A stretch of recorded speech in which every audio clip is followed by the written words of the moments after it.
네, 4월의 마지막 주일입니다. 오늘 거룩한 주일 아침에 주님께서는 저와 여러분을 기다리고 계셨고 또 오늘 만나기를 원하셨습니다. 한 번뿐인 인생을 살아가면서 우리에게 가장 중요한 만남은 바로 예수님을 만나는 것입니다. 오늘 우리가 드리는 이 예배를 통해서 예수님을 만남으로 우리의 영혼이 살아나고 또 질병들은 떠나가고 모든 불안과 두려움이 물러가는 그런 충만한 은혜가 우리 안에 있기를 간절히 기원합니다. 부활은 끝이 아니라 시작이다. 오늘 네 번째로 살펴볼 인물은 바울입니다. 그의 옛날 이름은 사울이었습니다. 그가 부활하신 예수를 만났습니다. 우리는 이 만남을 가리켜서 기독교 역사상 가장 극적인 만남이라고 부릅니다. 이 만남은 한 청년의 개인적인 만남에 그치지 않았고 복음이 예루살렘과 유대와 사마리아를 넘어서 온 세계로 전파되는 계기가 되었기 때문입니다. 사울이라고 하는 이 청년이 예수를 만나기 전 어떻게 살았는지에 대해서 성경은 몇 가지로 이야기하고 있습니다. 그는 먼저 엄격한 바리새파 유대주의 배경에서 자라났습니다. 그런데 그가 태어나고 자란 곳은 다소라고 하는 곳입니다. 다소에서 자랐다는 것은 헬라 문화와 또 헬라 철학에 익숙했고 또 헬라어를 모국어로 하는 환경에서 살았다는 것을 의미합니다. 그럼에도 불구하고 그는 유대의 전통과 율법에 정통한 히브리인 중에 히브리인이었다고 자신을 소개합니다. 지금 우리 한국 2세, 3세들이 미국에서 태어나고 자라는데 그런 우리의 자녀들이 한국에 있는 한국 사람보다 한국 문화를 더 잘 알고 한국말을 더 잘하는 것과 비슷한 이야기입니다. 또한 그는 태어나면서부터 로마 시민권을 가지고 있었다고 합니다. 아마도 그의 부모는 이미 세계적인 흐름에 눈을 뜬 사람이었고 그의 부모 덕분에 그는 어려서부터 당시 세계를 지배하던 로마의 법과 정치에 대해서도 꿰뚫고 있었던 사람이었습니다. 뿐만 아닙니다. 그는 당시 당대 석학이라 일컬어졌던 가말리엘 선생의 문화에서 공부했습니다. 그야말로 정말 대단한 스펙을 가졌던 사람이었습니다. 그는 지성인의 자격을 완벽하게 갖춘 정말 최고의 지성인이었습니다. 게다가 그는 머리만 그렇게 지성인이 아니었습니다. 일반적으로 이렇게 지적인 사람의 약점은 열정과 행동이 없다는 데 있습니다. 그러나 그는 오히려 한 걸음 더 나가서 자기가 옳다고 생각하는 것에 목숨을 걸 줄 아는 행동력을 가지고 있던 사람이었습니다. 그가 바로 사울이라고 하는 청년이었습니다. 오늘 1절과 2절 말씀이 이렇게 시작합니다. 사울이 주의 제자들에 대하여 여전히 위협과 살기가 등등하여 대제사장에게 가서 다메섹 여러 회당에 가져갈 공문을 청하니 이는 만일 그 도를 따르는 사람을 만나면 남녀를 막론하고 결박하여 예루살렘으로 잡아오려 함이라. 여기서 우리는 예수를 만나기 전 사울의 두 가지 모습을 보게 됩니다. 첫째, 그는 예수 믿는 사람들에 대한 나쁜 선입관과 감정을 가지고 있었습니다. 그가 어떻게, 왜 이런 마음을 가지게 되었는지는 모르지만 아마도 전통적이고 근본적인 그 바리새파 교육을 받고 자란 유대인 중에 유대인인 그로서는 달리 선택의 기준이 없었을 것입니다. 우리는 깨닫게 됩니다.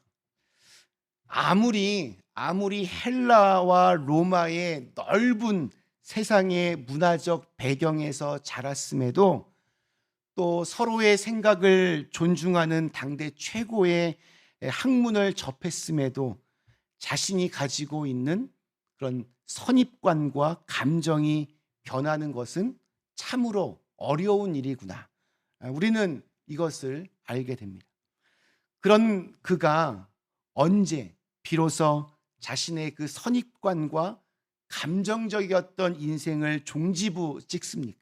바로 예수와의 만남을 통해서 그랬습니다. 두 번째로 그는 자기가 예수를 안 믿는 차원을 넘어서 다메섹까지 직접 가서 예수 믿는 사람을 잡아다 끌고 올 정도로 극단적인 아주 감정적인 사람임을 보게 됩니다. 그에게 위협과 살기가 등등했다라고 하는 표현은 우리 헬라어 원문에서 보면 살기의 숨을 내뿜고 있었다. 즉 자신의 호흡을 조절할 수 없는 그러한 거의 반쯤 미친 상태였음을 말해주고 있습니다. 지금 그의 손에는 예루살렘에 있는 대제사장의 추천서가 들려 있습니다. 다메섹에 있는 여러 회당들은 이 사울이라고 하는 청년이 지금 하려고 하는 일을 잘 도우라고 하는 내용이었습니다. 정말이지 사울의 발걸음에는 거칠 것이 없었습니다. 다메섹까지 거의 200마일이 넘는 먼 길을 단숨에 달려갔습니다. 그런데 정작 그는 성경의 나중에 있는 이야기를 보면 다메섹으로 들어갈 때는 앞을 보지 못하는 신세가 되어서 누군가의 부축을 받지 않으면 안 되었습니다. 예수의 추종자들을 잡아들이기는커녕 오히려 그 자신이 가장 강력한 예수의 추종자가 되었습니다. 예수의 추종자들을 다 잡아놓고 예수의 세력을 없애는 일에 가장 커다란 공헌을 할 것 같았던 그가 오히려 가장 강력한 예수의 추종자로 변하게 되었습니다. 무엇보다도 중요한 것은 우리가 그 1절에서 보는 것처럼 분노와 살기가 가득했던 그의 모습에서 이제는 더 이상 살기라든지 분노 같은 것을 찾아볼 수 없게 되었습니다. 그가 훗날 여러 곳에 보낸 편지들을 통해서 여러 번 언급했던 것처럼 그는 놀랍게도 하나님의 풍성한 사랑 안에 머무르는 사람으로 변해 있었습니다. 그는 언제나 기뻤고 겸손했으며 항상 천국에 대한 소망을 가지고 낙관적인 희망 속에서 살게 되었습니다. 그토록 기세등등하고 폭력적인 성격을 가진 사울이라고 하는 청년이 변하게 된 것은 다름 아닌 예수를 통해서였습니다. 부활하신 예수님이 그날 다메섹으로 향하던 사울의 그 여정에 그 길목에 찾아오신 것입니다. 먼저는 환한 빛이었습니다. 정오의 태양보다도 그 빛보다 더 밝고 강력한 빛이 그를 둘러 비추었을 때 그는 도저히 앞을 볼 수가 없었습니다. 그냥 땅에 주저앉았는데 이번에는 하늘에서 음성이 들려옵니다. 사울아 사울아 내가 왜 나를 박해하느냐. 사울은 그 음성을 향하여 묻습니다. 주님 누구십니까? 그 목소리의 주인공이 누구인지도 모르면서 그래도 평범한 사람은 아닌 것 같아서 자기도 모르는 사이에 주님이라고 부른 것입니다. 그러자 다시 음성이 들려옵니다. 나는 네가 박해하는 예수다. 이 음성을 듣는 순간 사울의 마음이 어땠을까요? 그가 지금 다메섹까지 살기 등등해서 찾아간 이유는 예수를 따르는 이들에 대한 증오심 때문이었습니다. 자기가 스스로 원해서 가는 길이었습니다. 그만큼 자신이 있었습니다. 이미 예수는 십자가에서 죽었는데 그가 살아났다고 하는 허황된 생각을 퍼뜨리면서 여전히 사람들을 미혹시키고 있는 예수의 추종자들이 너무나 한심하고 그런 사람들이야말로 신속하게 세상에서 없어져야만 하는 사람들이라고 그는 다짐하며 그 길을 갔을 것입니다. 그런데 그런 바울에게 나는 네가 박해하는 예수다, 이 음성이 들려왔으니 그가 받은 충격이나 놀라움은 어떠했을까요? 오늘 이 이야기, 이 말씀을 보면서 이런 질문을 하시는 분도 있을 것 같습니다. 예수님은 이미 승천하셨는데요, 이미 세상에는 계시지 않는데요. 물론 그것도 틀리지는 않습니다. 부활하신 예수님은 이 땅에서 40일을 더 머무시다가 다시 오시겠다는 약속을 하시고 하늘로 올라가셨습니다. 예수님이 사울을 찾으신 이 이야기는 부활 사건의 연장선상에서 보아야 합니다. 물론 예수님은 하늘로 올라가셨지만 그의 관심은 여전히 우리를 향하고 있고 거듭해서 사랑하는 사람들을 향하여 찾아오시는 주님이시기 때문입니다. 다시 말하면 우리가 가는 길 위에서 혹은 그 길이 우리가 다맥색을 향하여 가는 길이라고 하여도 우리를 보내신 하나님의 의도나 뜻과 생각과는 정반대되는 길을 걷는다 할지라도 주님은 우리를 찾아오시는 그러한 분이라는 겁니다. 오늘 저는 이 말씀을 읽으면서 옛날 야곱의 이야기가 떠올랐습니다.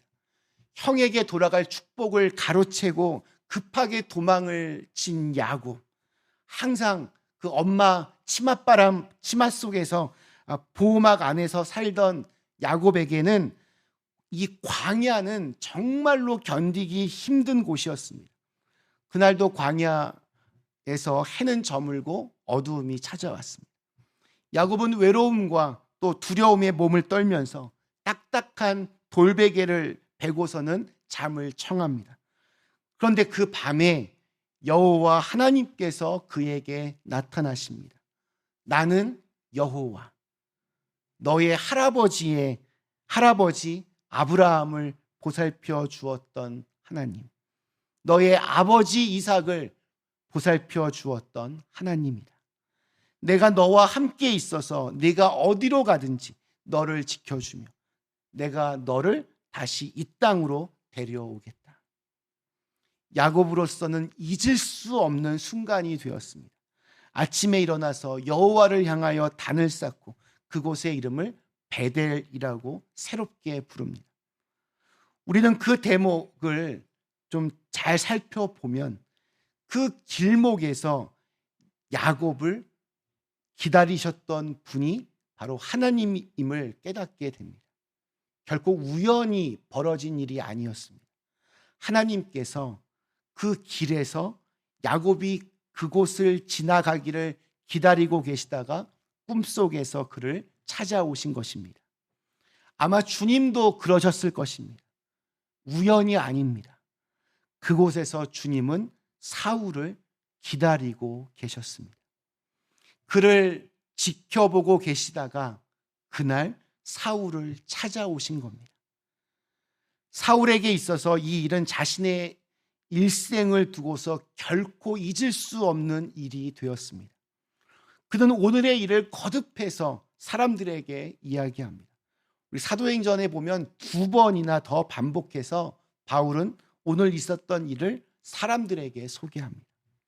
그토록 열정적으로 유대교의 전통을 지키려고 애를 쓰던 자신이 어떻게 전혀 다른 길을 걸어가게 되었는가? 그것은 바로 다맥색으로 가는 길에서 자기를 찾아오셨던 예수님 때문인 것을 그는 거듭해서 사람들에게 말하고 있습니다. 그만큼 중요한 사건이었습니다.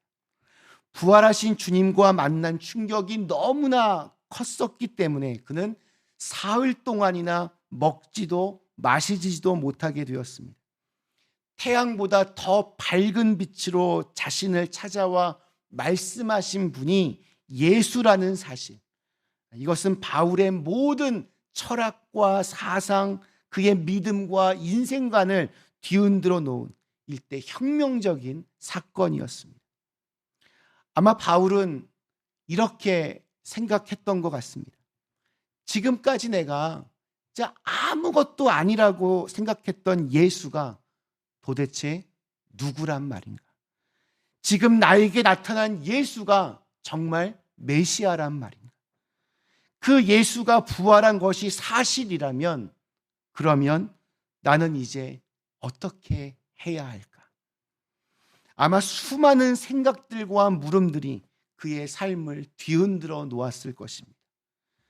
그리고 난 후 바울은 드디어 예수님을 메시아, 자기 인생의 구원자로, 주님으로 받아들이게 되었습니다.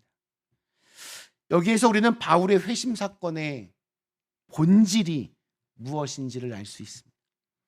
그것은 사실 하늘의 강력한 빛 때문이 아니고 또 하늘에서 들려온 음성 때문도 아니었습니다. 그의 인생을 송두리째 바꾸어 놓은 회심 사건의 본질은 바로 부활하신 예수님과의 만남이었습니다. 보십시오. 그는 그 극적인 순간에 주여 누구십니까? 라고 물었고 나는 예수다 라는 주님의 음성을 듣게 됩니다. 말하자면 자기에게 나타나신 주님과 1대1로 대면한 것입니다. 그 순간 예수님과 바울의 역사적인 만남이 이루어진 것입니다. 그렇습니다.